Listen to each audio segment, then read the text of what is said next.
Pada jemaat sekalian, saya ucapkan selamat Paskah bagi kita sekalian. Kita bersyukur di hari Minggu Paskah ini kita bisa berkumpul bersama untuk merayakan Paskah. Hari di mana Tuhan Yesus Kristus telah menang atas maut atau kematian. Kebangkitan Tuhan Yesus merupakan peristiwa sejarah yang memiliki pengaruh yang besar di dalam perkembangan dan pertumbuhan gereja. Kita bisa melihat bagaimana setelah kebangkitan Tuhan Yesus, para rasul, para murid menjadi lebih berani di dalam mengabarkan Injil. Petrus yang pada awalnya melarikan diri bersama murid-murid yang lain ketika Tuhan Yesus ditangkap di Taman Getsemani. Kemudian dia juga menyangkal Tuhan Yesus sebanyak 3 kali. Setelah itu, ketika dia mengetahui bahwa Tuhan Yesus telah bangkit, mereka tidak hanya memiliki semangat di dalam mengabarkan Injil, namun mereka juga berani untuk mengorbankan nyawa mereka demi memberitakan kabar Injil kepada banyak orang.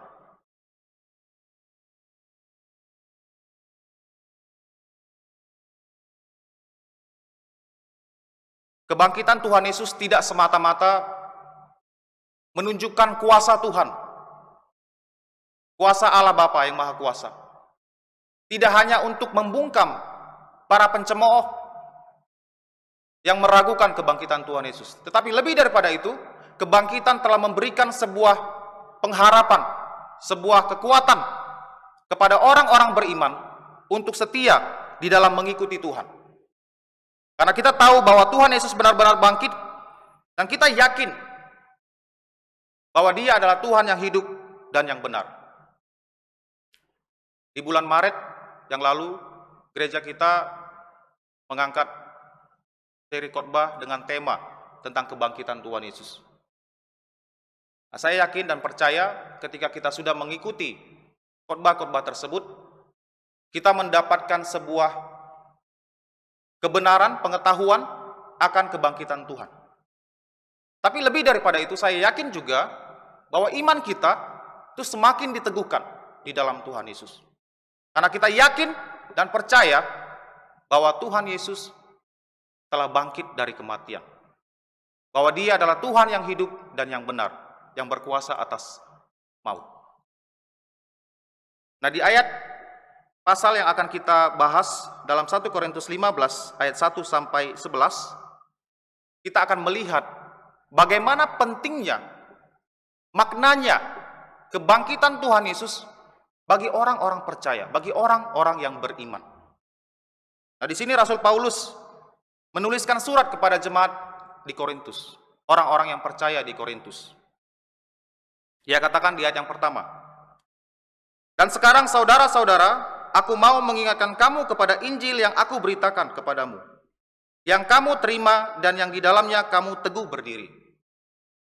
Dia ingin menyampaikan kepada orang-orang percaya yang sudah mendengarkan berita Injil daripada Rasul Paulus, bahwa Injil yang telah didengar, telah diterima, dan mereka berdiri teguh di dalam kebenaran Injil tersebut. Dan oleh Injil itu, kamu diselamatkan asal kamu teguh berpegang padanya. Nah, kabar Injil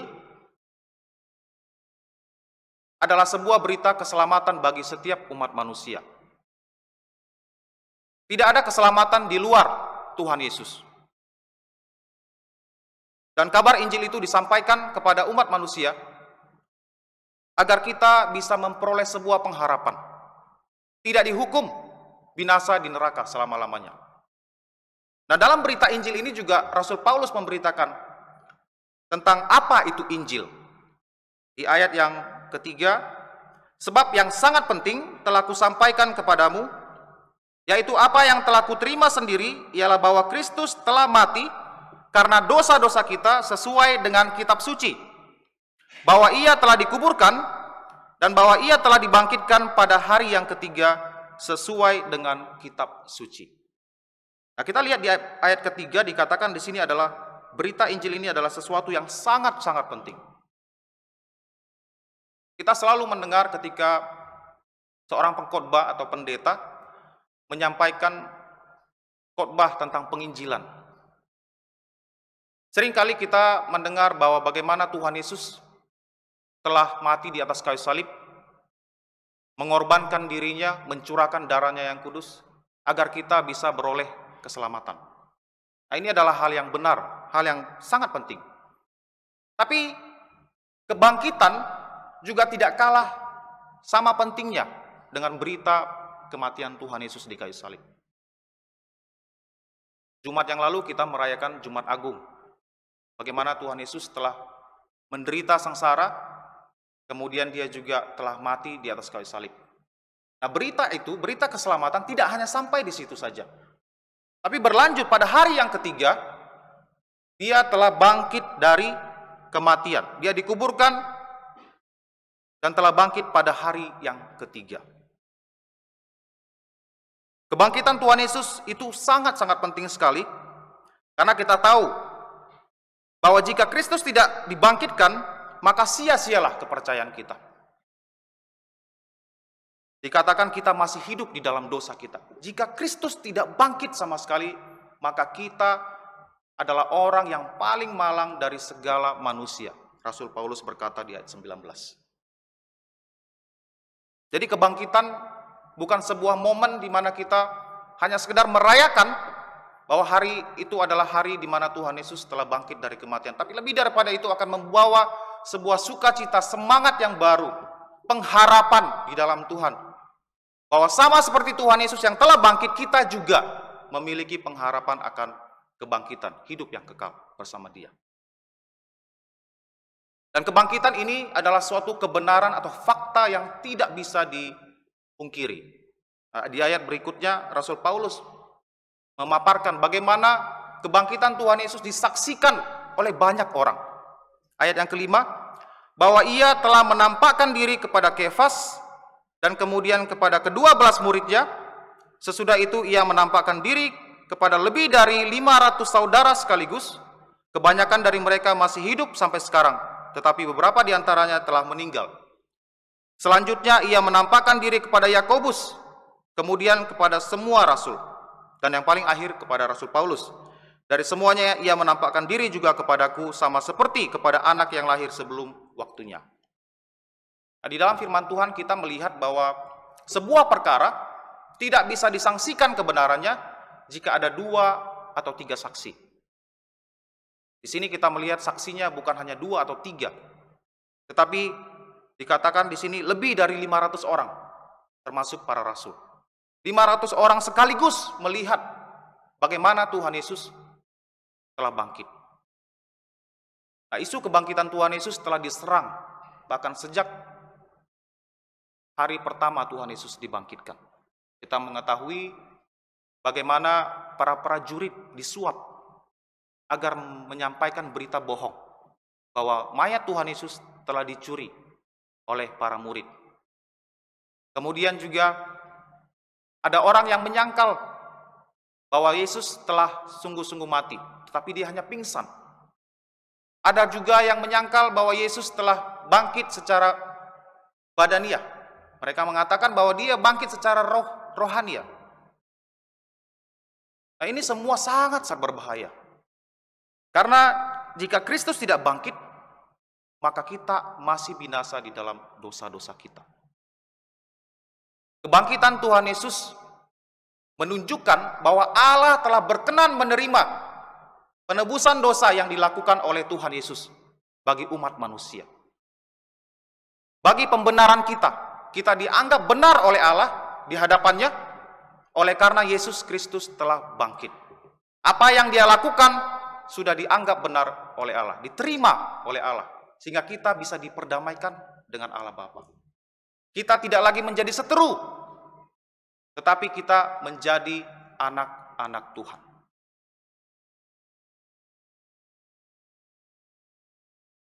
Nah, Rasul Paulus bukanlah satu orang saksi atau salah satu saksi dari orang-orang yang melihat langsung kebangkitan Tuhan Yesus. Kita tahu bahwa dia bertemu dengan Tuhan Yesus ketika dia dalam perjalanan menuju ke Damsyik. Ketika itu dia sedang mencoba atau berencana ingin menganiaya umat Tuhan. Namun Tuhan menampakkan diri kepadanya di tengah jalan itu. Dan dia menganggap dirinya sebagai seorang yang tidak layak untuk menjadi rasul. Dikatakan di sini, dia mengatakan dengan sebuah perumpamaan, sama seperti kepada anak yang lahir sebelum waktunya. Karena aku adalah yang paling hina dari semua rasul, bahkan tidak layak disebut rasul, sebab aku telah menganiaya jemaat Allah. Panggilan yang diberikan kepada Rasul Paulus adalah panggilan secara khusus. Yang awalnya dia mencoba untuk menentang, melawan kebenaran bahwa Yesus adalah Mesias. Kemudian sebaliknya dia berubah haluan ketika Yesus menampakkan diri, dia menjadi salah satu pelayan Tuhan yang luar biasa dipakai Tuhan. Nah, ini tidak lepas dari fakta bahwa Rasul Paulus menyadari bahwa Tuhan Yesus adalah Tuhan yang hidup dan yang benar. Dia adalah Mesias, terbukti ketika dia sudah mati, dikuburkan, dia bangkit kembali dan menampakkan diri kepadanya. Sehingga dia menjadi seorang pelayan Tuhan yang begitu gigih di dalam mengabarkan Injil. Di sini dikatakan ayat 10, tetapi karena kasih karunia Allah, aku adalah sebagaimana aku ada sekarang. Dan kasih karunia yang dianugerahkannya kepadaku tidak sia-sia. Sebaliknya, aku telah bekerja lebih keras daripada mereka semua. Tetapi bukannya aku, melainkan kasih karunia Allah yang menyertai aku. Rasul Paulus bekerja lebih keras daripada rasul-rasul yang lain. Nah, di sini dia bukan sedang menyombongkan diri, tetapi dia melihat oleh karena kasih karunia Tuhan, dia memiliki semangat, dorongan yang begitu besar untuk bekerja lebih giat lagi untuk Tuhan. Saudara-saudari yang terkasih di dalam Tuhan, kita yang sudah diselamatkan, kita yang sudah percaya bahwa Tuhan Yesus telah bangkit dari kematian, kita juga harus menunjukkan iman percaya kita itu kepada Tuhan, salah satunya dengan melayani Tuhan. Pekabaran Injil bukanlah urusan hamba Tuhan semata. Ini tanggung jawab setiap orang percaya. Karena kita sudah menerima kasih karunia itu dan kita sudah diselamatkan, maka kita juga memiliki tanggung jawab untuk melanjutkan berita keselamatan itu kepada orang lain. Kristus adalah Tuhan yang sudah mati dan kemudian sudah bangkit. Dan kebenaran ini, fakta ini harusnya membuat kita semakin yakin ketika kita membuka mulut kita di dalam memberitakan Injil, ada keyakinan yang begitu teguh bahwa apa yang saya sampaikan, apa yang saya beritakan adalah sebuah kabar yang betul terjadi, benar-benar fakta, fakta sejarah. Yesus Kristus telah mati dan dia telah bangkit. Akan memberikan kita sebuah kekuatan, keberanian untuk menyampaikan Injil kepada banyak orang. Itu sebabnya Rasul Paulus mengatakan, aku mempunyai keyakinan yang kokoh di dalam Injil. Kenapa? Karena dia yakin, dia tahu bahwa siapa yang dia percaya, Yesus adalah Tuhan Allah, Mesias yang sudah lahir, datang ke dalam dunia, mati di kayu salib, kemudian dia bangkit, membuktikan bahwa dia adalah Allah yang benar dan hidup.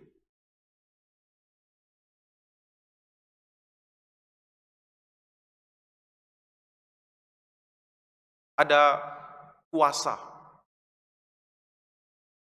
dalam kebangkitan. Kebangkitan adalah bagian dari Injil.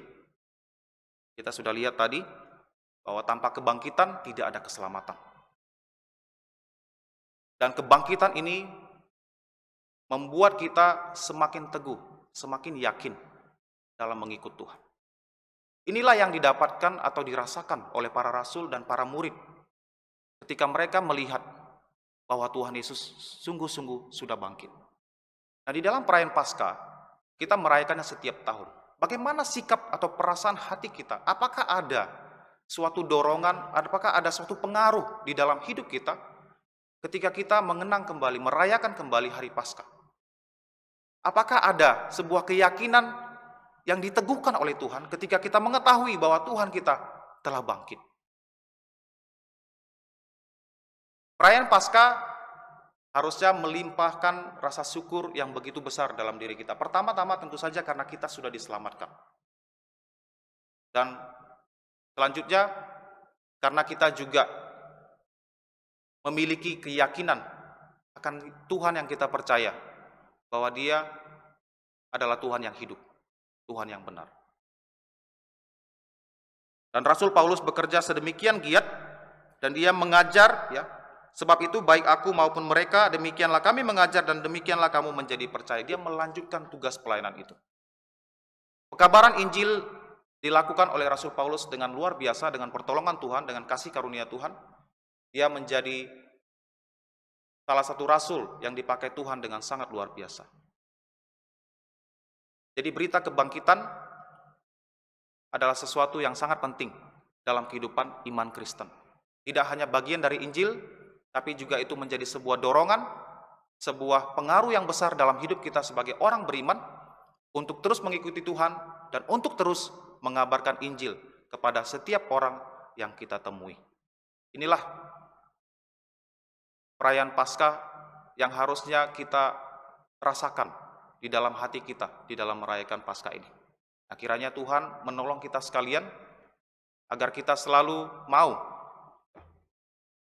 mengikut Tuhan dengan setia, mengikut Tuhan dengan teguh, dan juga mengabarkan Injil kepada banyak orang. Mari kita berdoa.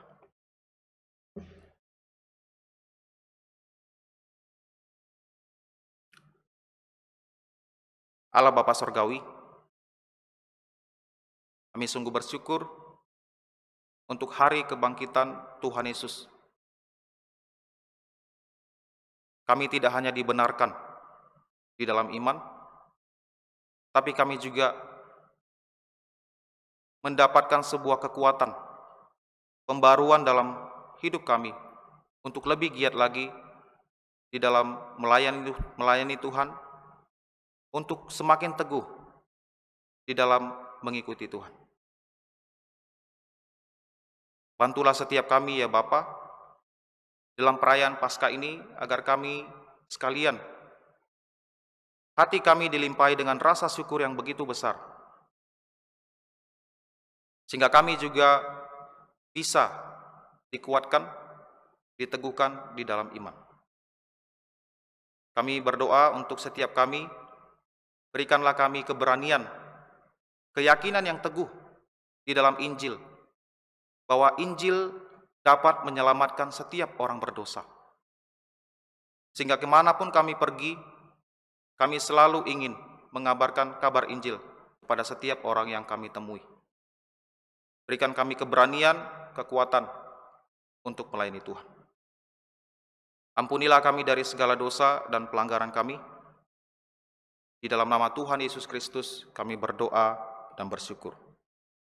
Amin.